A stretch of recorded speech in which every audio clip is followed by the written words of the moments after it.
the truth. Welcome to Drop Me Off in Nashville with Sabastian Roberts and Scott Hooger. Welcome back to the little show that could, and in fact still does. I'm Sabastian Roberts, along with my very dear friend Scotty Hooger. What's going on, brother? How you doing, man? Scotty Potty Hooger Booger. Oh, that's just if you're so ever funny. going to remember my dumb name, and I don't even know if I want you to, that's Brats. I said that a couple episodes ago. I'm doing good. Look I got the ice off my knee this week. Hey, look at that. So I think I'm getting better. Well, you're walking.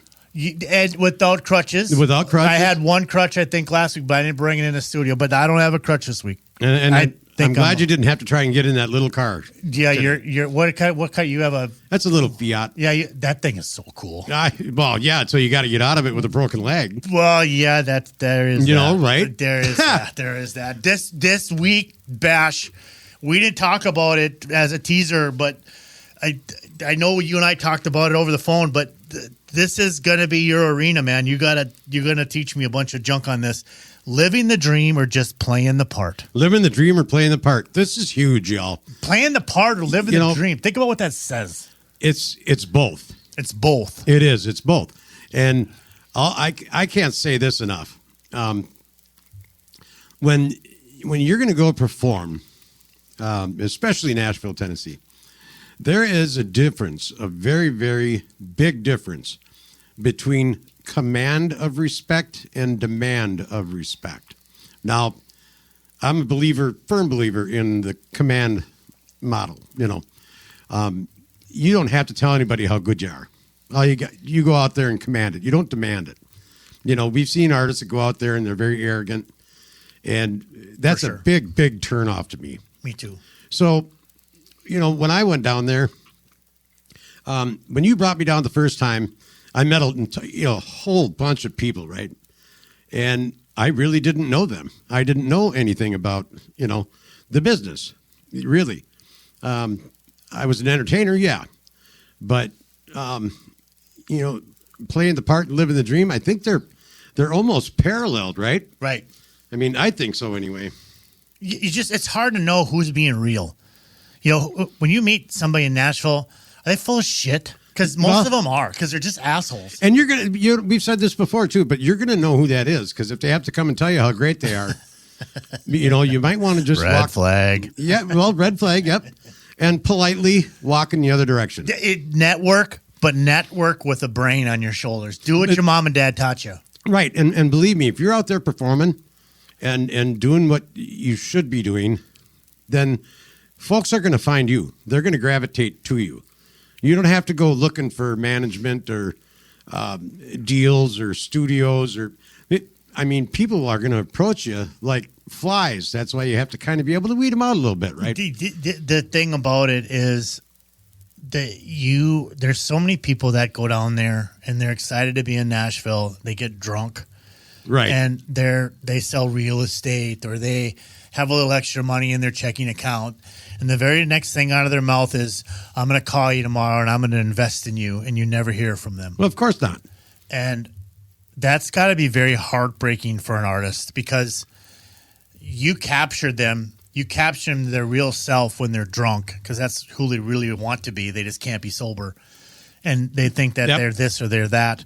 And then they think they have this money, and then they tell you things and make you these open promises. And as an artist, you go, wow. Somebody heard it. Somebody saw it. Somebody believes in me.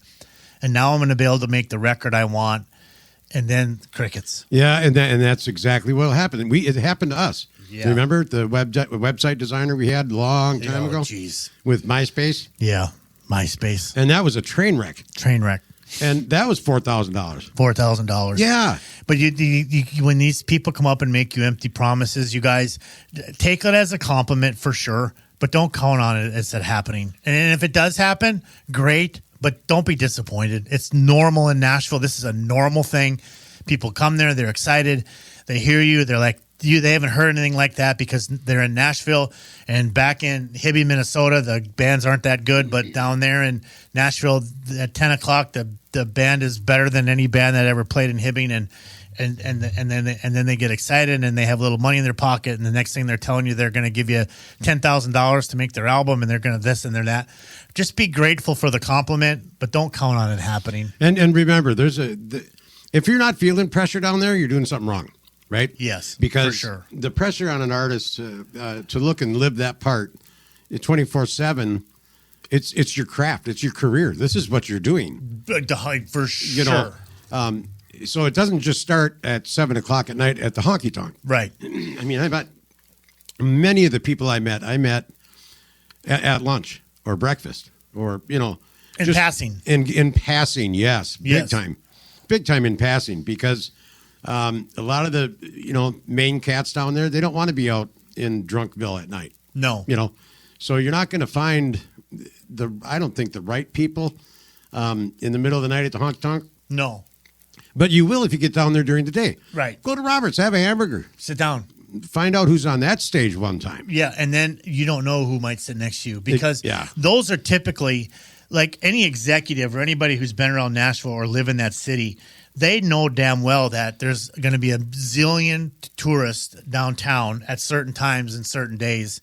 And they know you better didn't even think about going down there with their family or friends or showing them around, and let alone argue with some dumb bouncer who doesn't know to let you in because you're there. I can't tell you the times that I've said, I'm here to see so-and-so for a specific reason, and this is the bar owner.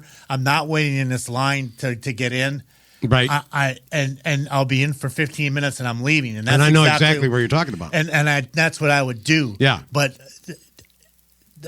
I don't know if a lot of those people, executives or management, or even want to fool with that kind of junk. But I was just so hungry at the time trying to get something going. And now, look at the tools we have now. Now we have Instagram and TikTok. And I really want to know.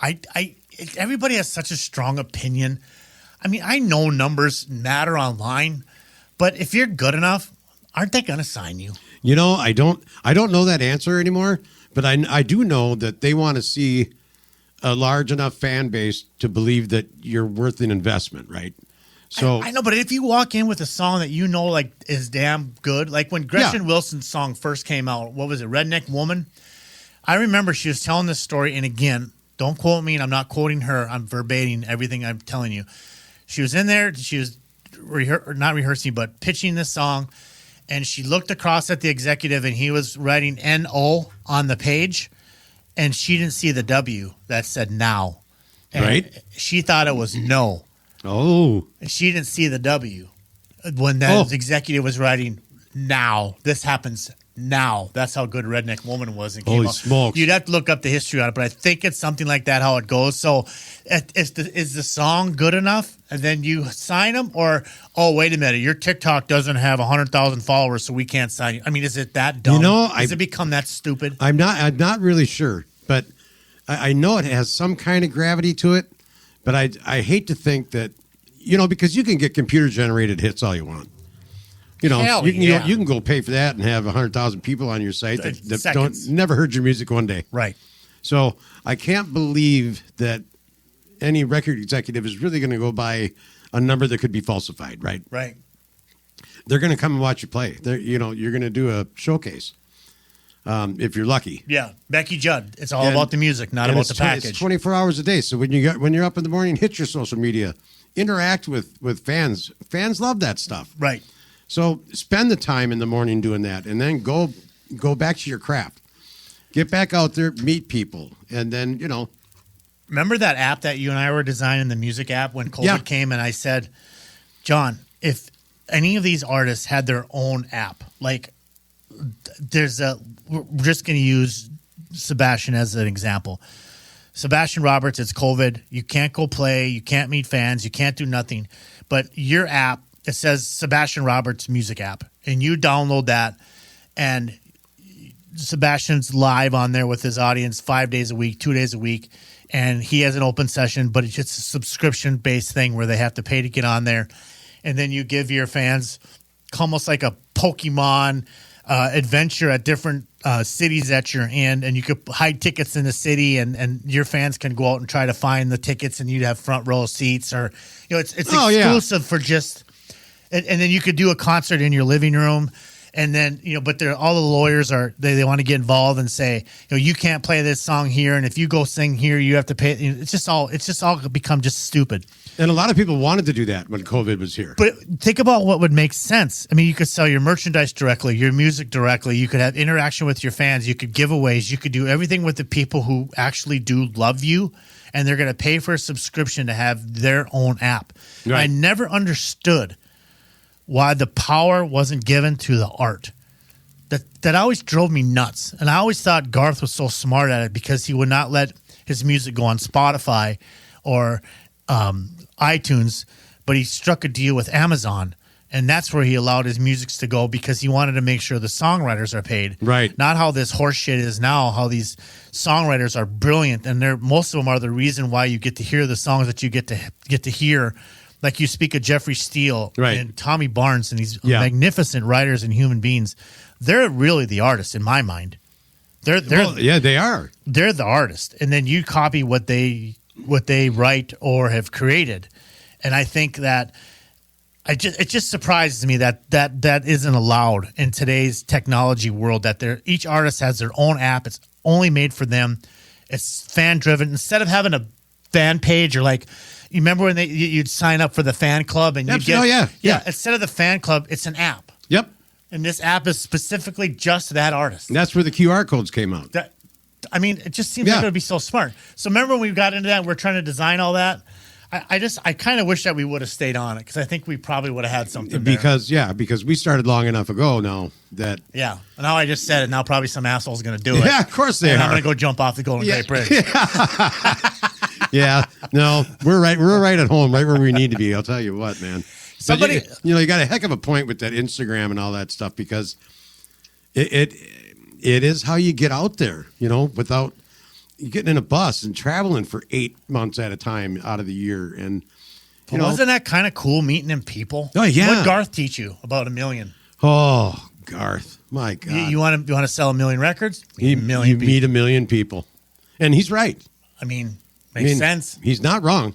And if let's say Garth meets you, but he doesn't meet me, you're going to tell me about Garth and what he is. Yeah, and 10 I'm other listen people. To your story. Yeah. Just like a couple weeks ago when we talked about trying to get down that hill on Fifth Avenue in Broadway in Nashville to walk to Garth's show, and you're reluctant to go because you're like, oh, well, I'm just going to please Scotty and go anyway. And you left there going, I'm tired, and I've never seen a show so great in my life. I've never seen an entertainer like that ever, no. Yeah. No. So anyway, they shot him out of a cannon. So do you think that there's a roadmap to Nashville? I don't know that. Like, what do you do when you first get there? You pull up, you get out of your car. Now you're there. What happens? Listen to this podcast and find out where to go. Really? Thank you. Well, that's cool, and you're right. But I didn't even think of that. That's what you do. Do you right away? Do you try to get a manager? Do you go make a demo? No, I don't think so. I think that stuff comes. Yeah. Like I said, when they see you entertain, if you have the it factor, which we can't teach, it's command to respect, not demand. People are going to notice that. They're going to take notice, and the right people will come to you. You don't have to hunt them down. But like I said, timing is everything. Yeah, right. And don't do it at night. No. Weekend nights, no. It's party time. Yeah. And we all know that. Yeah. If you want to be an artist, it's not. Yeah. Hey, Mark, are you available? Yep. So if you had an artist, let's say you were a manager in Florida and you were going to send an artist to Nashville, like, would you say to him, do this first, do that first, or would you not even know where to start? I wouldn't even know where to start. That's definitely not my wheelhouse, but... See? I do. The only thing I would tell them, and I do it even with local artists here because it kind of applies, is when they're doing their demo, to not overproduce it with vocal tuning and effects and that kind of thing if they can't reproduce it, because then they're going to give somebody a demo and they're going to get up on stage and they're going to sound nothing like their demo. So can't sell it. That's absolutely right. Yeah. You know how many times I've said to somebody, Mark, you made a super good point. I said, it doesn't matter what the producer or the manager or the label says. Hear me out. They're at their house at 10 o'clock at night, probably in bed sleeping, Right. while you're supposed to take the stage and sell that vocal. That's what. Yeah. You have to sell that vocal. It doesn't matter that they think it's all cute and fancy and that they produced this thing so well in a studio and they made you sound like you really can't sound because they did whatever X, Y, and Z. I'm talking out of my ass. You have to be able to sell that vocal on stage that you said and sang in a studio. So Bash, you'd go in there, you sang Dress for the Rain in the studio. You could go on any stage and sing Dress for the Rain just as powerful as you did in the studio. Yes. And if you do anything short of that to your artists that you're working with, you did them no favors because they're going to fail when they get up on that stage because they won't be able to sell That's exactly right. that vocal. Yeah. That's right. Why are you doing that to them? And then you're going to rely on auto tune and the stuff that just Sounds like crap. It makes me sick. We need 14 backup singers because Scott can't hit those notes. But he hit them in the studio. Good for him that one time. Yeah, well. So I really think we should take like one entire show, and let's just say we'll just do like a roadmap to Nashville. All right. And it's our story. It's our opinions. It's our thoughts. Doesn't mean it's right or wrong. It's just our thought process. What I would do if I was to talk to my young self again. Yeah, what right. you would do if you were to talk to your young self again. Yep. And what you wouldn't do, which is probably more important. There's a laundry list. There's a laundry list. I thought it was okay to go down there and party. I really did. Yeah. I was wrong. You're wrong. But you can't help but have that fun because you think, oh, my God, this is a blast. Yeah, look what I did. Yeah. Oh, boy. So, doesn't matter. Let's segue into this. So let's do a live commercial for Judy Rodman. Want to? Yeah, absolutely. Judy, my gosh. That's Billy singing Mechanic's sister. Yeah, that's right. And weren't we just talking to Randy about her? Randy loves her. Yeah. He said that anybody that goes to that, Judy Rodman's Judy Rodman, Rodman, best vocal coach in Nashville, in my opinion. Yeah. The thing about it is, you guys, I know mom and dad and grandma and grandpa and all the drunk girls and guys on the weekend are going to tell you how great you are. But if a manager or producer, an executive, a true friend says to you, you need a vocal coach. And you do. That's it. That's the biggest compliment you can ever have. Yep. And you do have to have a vocal coach. Yeah. David Kirschenbaum out in L.A. set me up with, I think her name was Nancy Russell.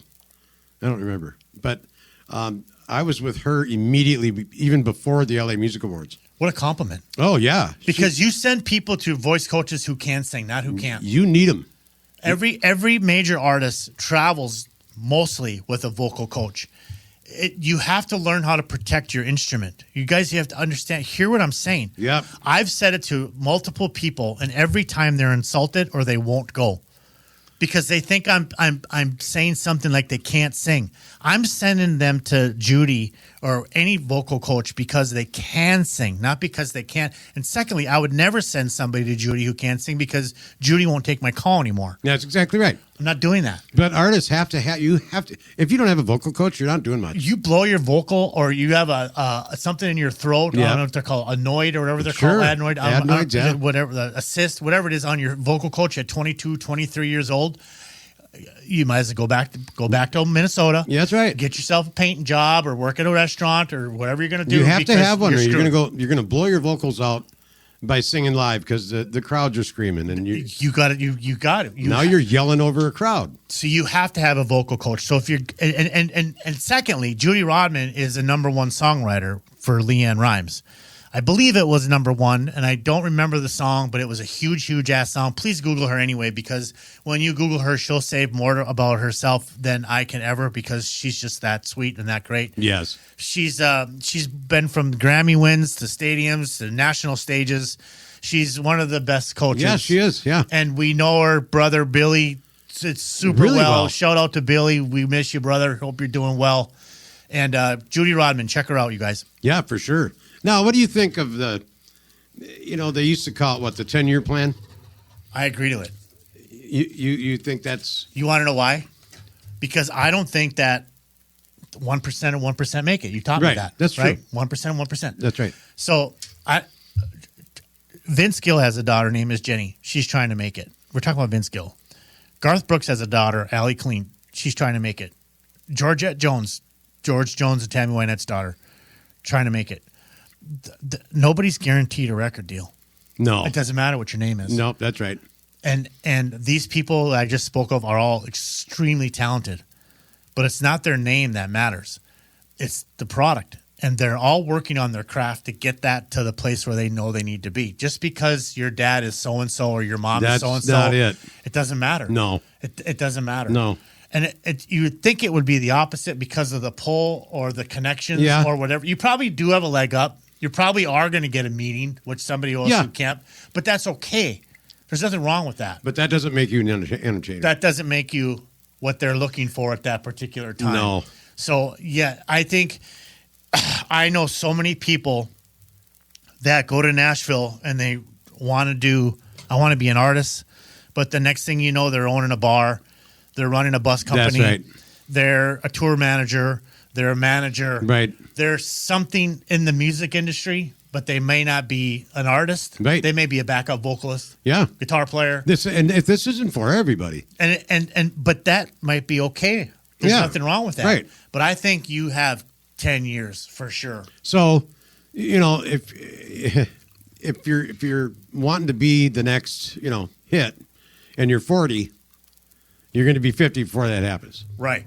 So, earlier the better, folks. Or, right? Get in your truck and go. Get in the truck. Yeah.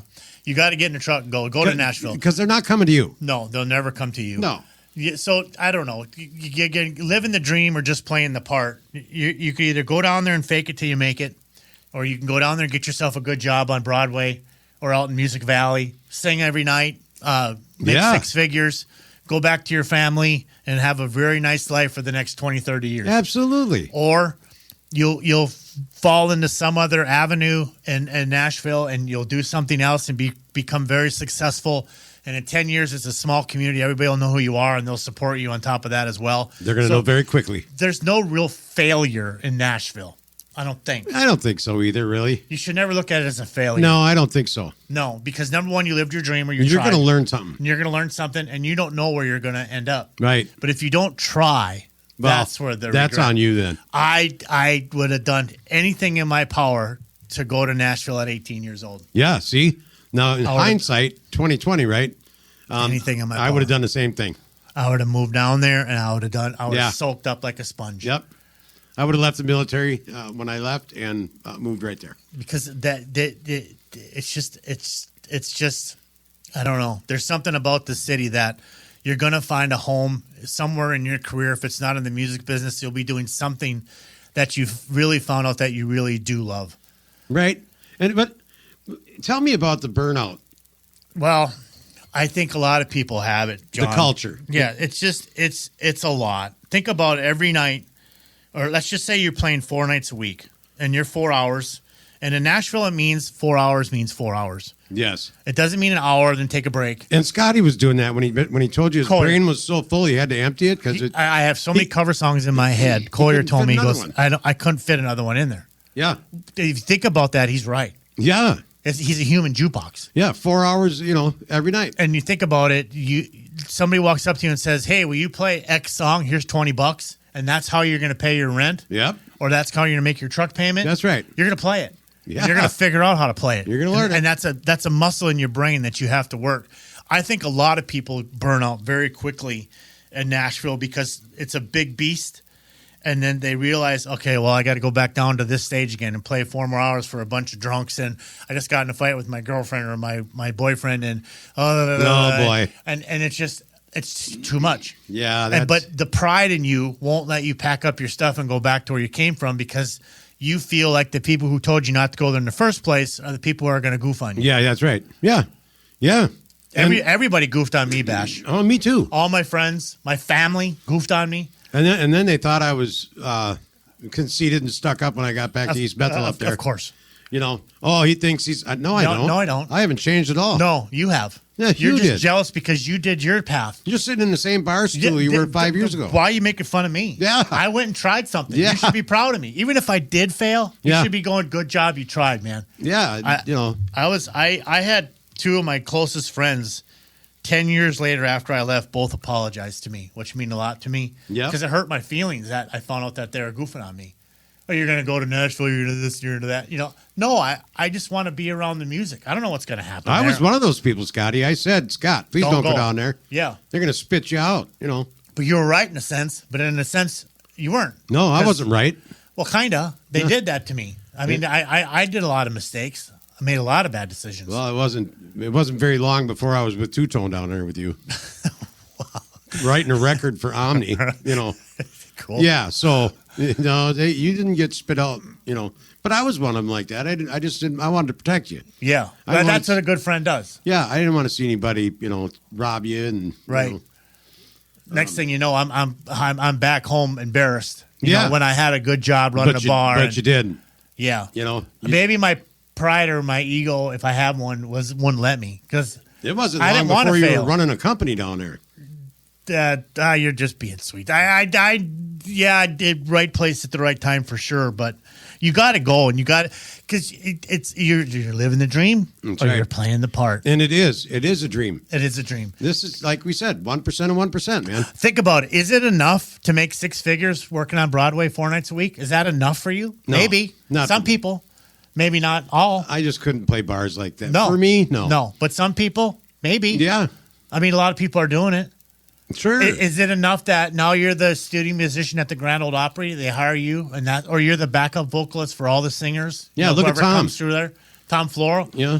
Oh my gosh. I mean, for George Strait. He backs up George Strait. I mean, he sang on your record. Yeah. He's the one who brought you to Reba and George Strait. Yeah. You remember in Minneapolis? Yep. That was cool. Yeah, that was wow, what an experience that was. That had to be cool. I mean, you're a huge fan of Reba. Oh yeah, but Love that's in it to win it. You know? When those opportunities come up, folks, you got to take them. Yeah, and don't take advantage of that.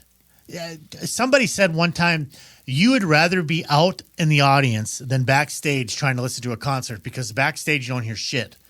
When you're Right. out in the audience, you get to hear the music. That's the experience. Yeah. But you only want to be backstage because you can't be backstage. That's why you want to be back there. Yeah. That's all it is, It's right? not for the sound with Liner Rain out Yeah, there. and you want to No. take some stupid picture and put it on Instagram and then lie about that. He's That's your right. best friend. Yeah. When it's nonsense. That's exactly right. Yeah, that's a true story. It really is. Hey, we'll be right back. Some parts of Nashville are, should we say, a bit seedy? Oh, howdy, mister. You got an itch that needs scratching? I was just fetching a fresh pitcher of iced tea. I bet Scott and Sebastian know where they are. Stay tuned and find out. Oh, hey, we're live, Bash. Oh, we're Bash, back? Yeah, we're back. Oh, crap. Hey, Okay. We're talking about back in Minnesota, reminiscing about the old days. This place called Max Bar and Grill, super close. Ham Lake, is that where it's at? I think that's East Bethel. East Bethel, Ham Lake, right on 65. Yeah, right on 65. Yeah, up Colony there. Road 65. It's Yeah. almost like you could take 65 from Minneapolis all the way up to Hibbing. You can. Yeah, but it's a cool big old bar. And anyway, that's where we met. God, Yeah. has that been 20 years? Oh, yeah. At least Yeah, it was 2003. 2003. So we're over 20 years. Yeah, because You came in a big, huge black trench coat. And Yeah. I'm like, who's that? Yes. And you look like an artist. You look like a musician. And I loved music. And I wanted to go to Nashville. Then you just like popped into my life. Yeah, and we hit it off right away. Yeah, right away. That's what was. We've been And- friends since. Oh gosh, yeah. And then when when you had me down to Nashville, excuse me, we started working at a courier company together. JPG, Yeah, Jason Perry. Jason Perry Courier. Group. I can't say enough about Jason, man. Yeah, he. This is a guy that had a deal with Capitol Records with Renee Bell, and he is a great fiddle player and Heck of a singer. singer. Wow. He's a Tom Cruise lookalike. He's a very good looking guy. I'm not saying that for No, any it's other a true reason but story. the truth. He is, and he's got a beautiful wife, beautiful family. One of his daughters just got married, and he started when he was working in the music business. He started this courier company, and he what he did was he built this company from one run a week to making $10 Yeah, he had $12 a million van. dollars a year, and his motto is, I want to see how many people I can keep fed and feed their family. And That's I think, who he is all day. Yeah. And he He has one of the biggest accounts in Nashville with HCA Hospital. He handles all their courier stuff for them. It's amazing the job that he does. Super proud of knowing him as a human being. And I think that if any record label out there needs a courier company in any capacity, between lawyers, to the airport, to bringing things to artists, look up Jason Perry Transportation Courier Company. He won't let you down. I know last time I looked on his website, he was at a 98% delivery on time rate, which is pretty cool. And for him to be really good. Yeah, and for him to be a sponsor of ours, Jason Perry, thanks, man. We appreciate it. Yeah, no kidding, Jason. I miss you. I'm coming to see you in Nashville pretty quick. That'd be fun. Yeah, we'll go to dinner for sure. Yeah.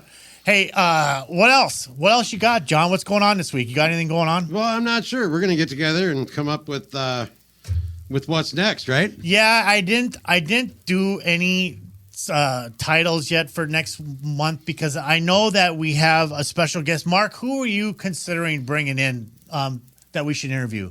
You want me to tell you his name? Yeah, if you don't mind. Jeff Davis. He was the founder and bass player for a band that was big in the 70s called the Amazing Rhythm Aces. They had a crossover hit, Third Rate Romance. Yeah. He's retired. He lives here in Florida, and so I was talking to him, and he said he'd love to come in and talk with you guys. And Sammy Kershaw did a rendition of that song. Third Rate Romance, Morning Rendezvous. That's right. That is a great tune. Yeah, he's a great guy. Did he write that? I don't remember if he wrote it or not. I know he was one of the original guys, and I think he's the last surviving member.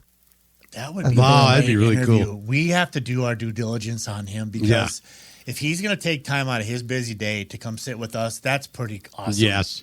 We'll do our due diligence. Let's see if we can set him up to meet with him sometime here in September coming up now. Yeah. And that would be a fantastic. Mark, thank you for that. That's cool. Yeah, and folks, make sure and hit us up. Instagram, TikTok, Facebook.com. Whatever your pleasure is, hit us up, give us a thumbs up, and comment if you like. We like that kind of stuff. Yeah, send us an email. We love hearing from you guys. Everybody's been so incredibly kind. I can't thank you enough for all the time. I think that's how we end the show. Can't thank you enough for all the time. Can't thank you enough for all the time. On that note. On that note, we'll see you next week. All right, man. See you. Thanks. Thanks for joining Sebastian and Scott. Don't forget to like and subscribe to join the Drop Me Off in Nashville family. Engineering and production provided by Podcast Production Music.